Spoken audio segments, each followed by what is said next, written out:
lang. Naglalag pa si Gab. Wala ko Ay, nga mga eh. kilala. Kinakausap Ako ka ba? lang. Ay, ako. Sila. Ay, tanga sa...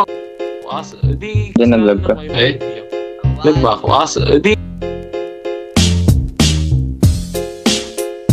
Life is too short for bad software and applications. Deserve natin lahat ang convenient. oh my gosh. Di kayo na ba kayo makakilala? Kinakausap ka lang pag convenient sila. Kidding aside, hi, we are your hosts for this podcast. Whenever you watch this on YouTube. I'm Gab1. I'm Gab2. I'm Gab3. And this is the Gab Show where we live. Love. Gabs. Welcome to our podcast entitled Programs and Apps, Its Usage and Impact. First of all, let's talk about what we will be answering later on. You know, software and apps really power a whole bunch of stuff on computers and mobile devices. So programs, which are basically like software, give computers instructions on what actions to take and how to do things. Yeah, and then there are apps, short for applications, that helps us get things done and manage personal stuff. The operating system takes care of how the hardware and software work together. And then there are also these handy utilities for keeping everything running smoothly. Altogether, this mix of software, apps, operating systems, and utilities is what makes your computer or device tick. Let's get on to it and answer our first question sender for Mr. Lavadia. From Mr. Lavadia. It seems na si Mr. Lavadia ay wala sa... Ayan lang pala. Hello? We can't hear you po. Paki-unmute po ng mic nyo, Sir Lavadia. Okay, what's your first question that you brought for us? It seems that natin marinig si Mr. Lavadia, so I'll answer I'll just papagitin ko na lang yung uling ng tanong. His question is, how has presentation software changed the way we convey and discuss information such as in academic business presentations? You know, presentation or graphic software has really shaken things up when it comes to how we talk about stuff in academic and business presentations. Back in the day, we were stuck with old school stuff like slides and handwritten notes, which didn't really let us jazz things up. But then came along software like PowerPoint, Google Slides, and Keynote, and bam, things took a serious turn. Now we're talking dynamic visuals, interactive elements, and eye-catching graphics. No more snoozy presentations with just plain text. These tools have given us the power to make our presentations pop and keep the audience hooked. It's like waving goodbye to the days of static slides and saying hello to a whole new world of engaging content. So bottom line, it has totally revolutionized how we will share and chat about information. It's like giving presenters a superpower. They can whip up presentations that are not only easy on the eyes, but also get everyone involved. Think about it. All those cool visuals, interactive bits, and content that's easy for everyone to access. The result, academic and business presentation that really pack a punch and keep folks interested. Now that we have answered our first question, let's get the ball rolling with our second question with Mr. Limpoco. So for my question, how did 3D modeling software influence different sectors or industries within our society? For instances, say like in the field of animation, film, architecture, and manufacturing. 3D modeling software has basically revolutionized a bunch of industries. It's like this powerhouse tool that lets people design, plan, and bring their ideas to life in seriously cool ways. And the best part, it's made everything so much smoother and precise. Whether it's crafting stunning movie effects, creating mind-blowing architecture, engineering genius products, or even improving healthcare, this software has given us a whole new level of visualization and communication. Plus, it's a problem-solving champ, helping us tackle challenges like pros. These advancements, they're like ripples that touch pretty much every part of society. It's like this game changer that's completely flipped how we make, design, and even picture stuff like objects, spaces, and ideas. It's a whole new way of doing things that's been turning heads and raising eyebrows everywhere. Let's ask our guest host for his opinion, Mr. Lianio.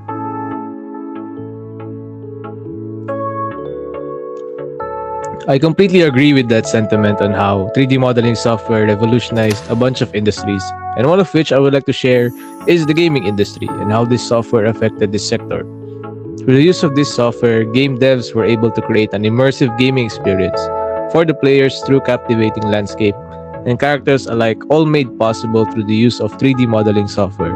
And over time, the design keeps getting better and better. And who knows, the devs might be able to replicate things from real life, which creates an overall better immersive experience for the gamers.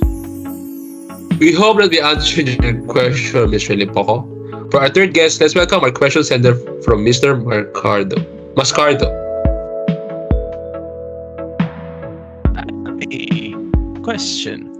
Now, how has the field of security software improved over the years in counteracting viruses? That's certainly a great question. I actually got hacked recently and I don't even know how it happened. The evolution of security software in fighting viruses is a wild ride.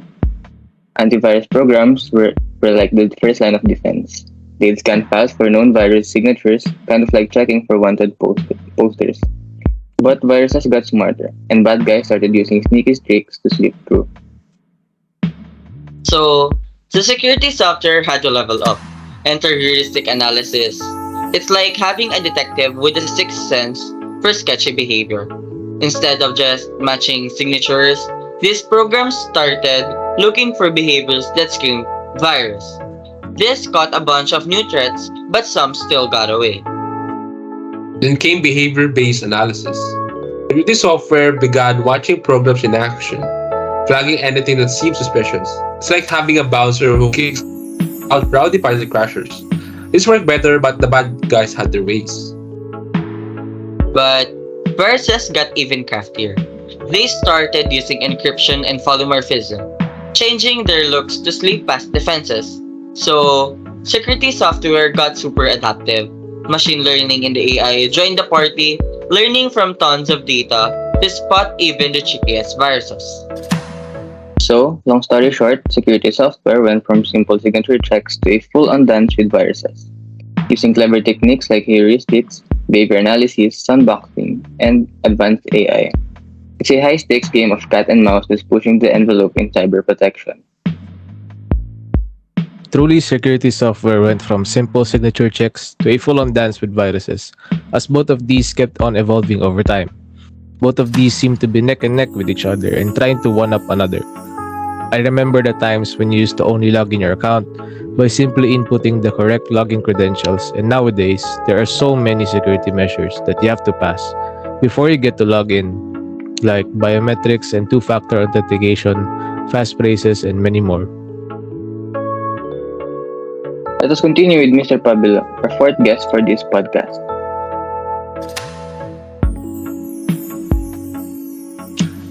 Do you think note-taking software has revolutionized how people record and manage information, impacting both students and professionals?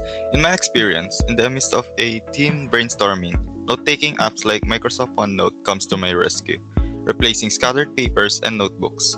Now, all of my ideas, to-do lists, images, and audio notes effortlessly coexist within a single digital notebook. Do you agree that note-taking software influences not only students, but people who take notes in general, take down notes, and organize information? Absolutely, note-taking software has really changed the game when it comes to how folks, whether they're students or professionals, jot down notes and keep things organized. It's like a whole new approach to note-taking. You know what's super cool? With note-taking software, your notes become like this digital treasure trove you can carry around everywhere. Like imagine having your notes on your laptop, tablet, or even at your phone. It's crazy convenient. And oh, the search feature, it's a game changer. You won't believe the struggle of flipping through pages of old notebooks to find that one tiny piece of info. But with note-taking software, you just type in what you're looking for, and boom, there it is, your nugget of wisdom. There's more. You can organize stuff like a pro. Folders, tags, categories. It's like creating your own little library. So when you're like, where's that funny meme I saved ages ago? You won't need to play detective because you've got your notes neatly tucked into their own cozy corners. You won't believe the teamwork magic note taking software brings. Imagine working on a project with classmates and you can all dive into the same notes at the same time, from wherever you are. You can even throw in comments and thoughts right there. No more endless email chain. And guess what?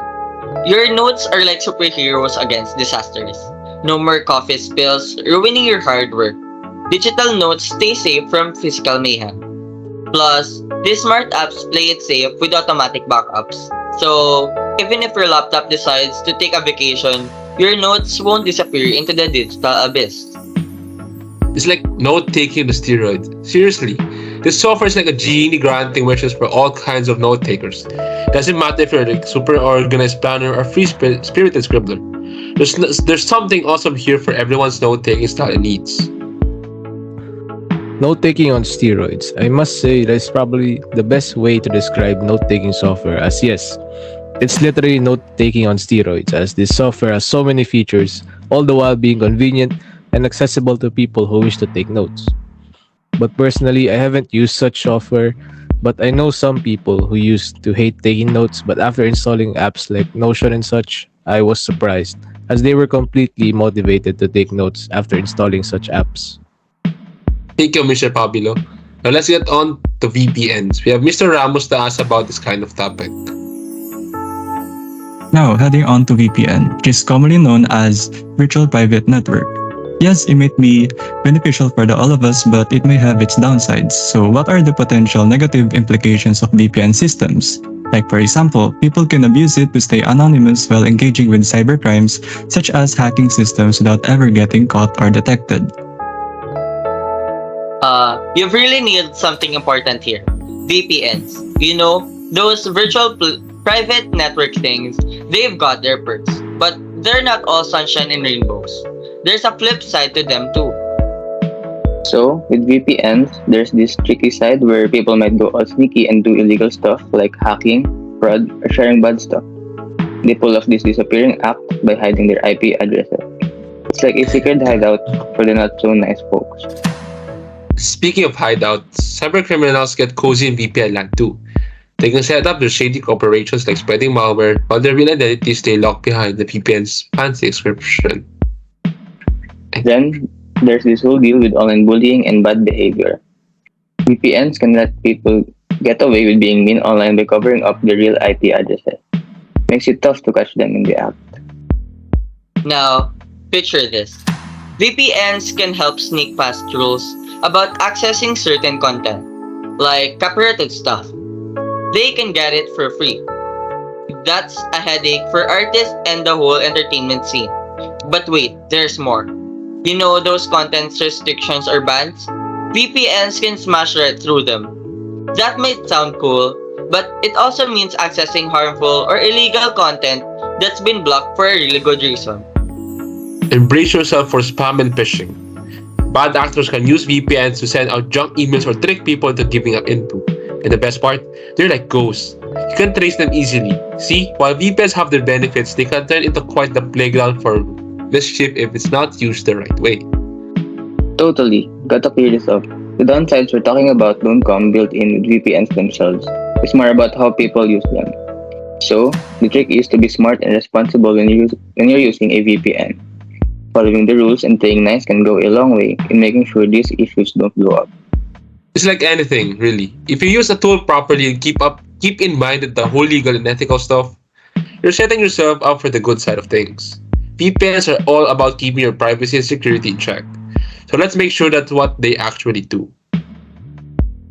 I agree.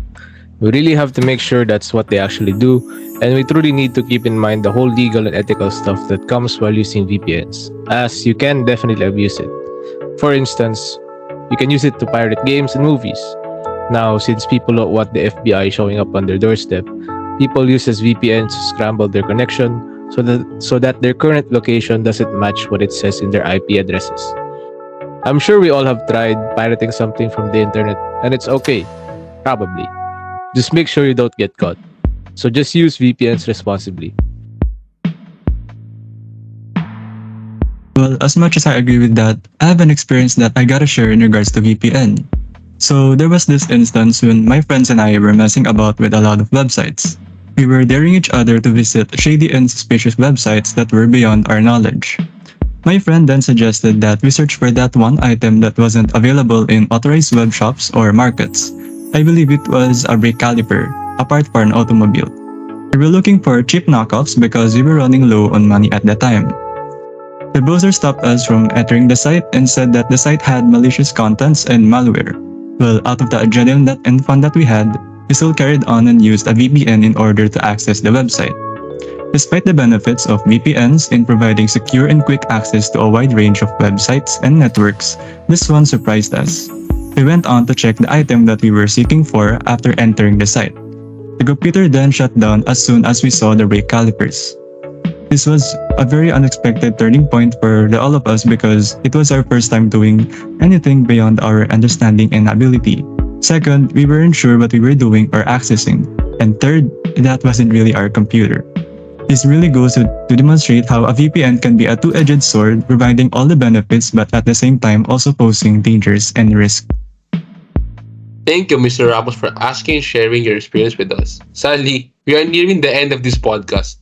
Remember to tune up to the Gab Show, follow, and subscribe. Now, let's call on our last question sender, Mr. Palalios. Since applications and programs are so useful in today's environment, they are also quite simple to understand, allowing people of all ages to use them. I have a question for students because I know that students nowadays utilize such applications for school-related activities. Here's my question. What applications do students utilize today and how have they used them with their academic issues? So, in this modern student life, there's a whole bunch of apps that can seriously level up your game. I'm talking about making things smoother, more efficient, you name it. It's like having your own little tech toolkit. First up, we got note-taking apps like Microsoft OneNote, Evernote, and Notion. These are like your digital notebooks, perfect for jotting down their class notes, keeping research organized, and having everything neatly in one spot. Then, we've got productivity suite, like Microsoft Office 365, Google Workspace, and LibreOffice. These are like your virtual offices. They cover word processing, spreadsheets, and presentations. Basically, everything you need for those assignments and projects. Next, there are task and project management apps, think Todoist, Trello, and Asana. These bodies help you stay on top of your game. They're like your personal task organizers, making sure assignments and deadlines don't sneak up on you. When math and science get intense, turn to Wolfram Alpha and Photomath. These are like your superhero calculators that can rescue you from those tough equations and science problems. Reference management is also crucial, and that's where Zotero, Mendeley, and EndNote come in. They're like your digital librarians, helping you keep track of sources and citations. Study aids are a lifesaver, right? Techniques. Collaboration tools are essential for group projects. Apps like Google Drive, Dropbox, and Microsoft OneDrive help on documents and projects with your classmates. Communication apps like Slack and Microsoft Teams help you connect with your peers. Group discussions, project planning, and staying in touch with classmates and teachers. They've got your back. And if coding is your jam, check out apps like GitHub, VS Code, and SoloLearn.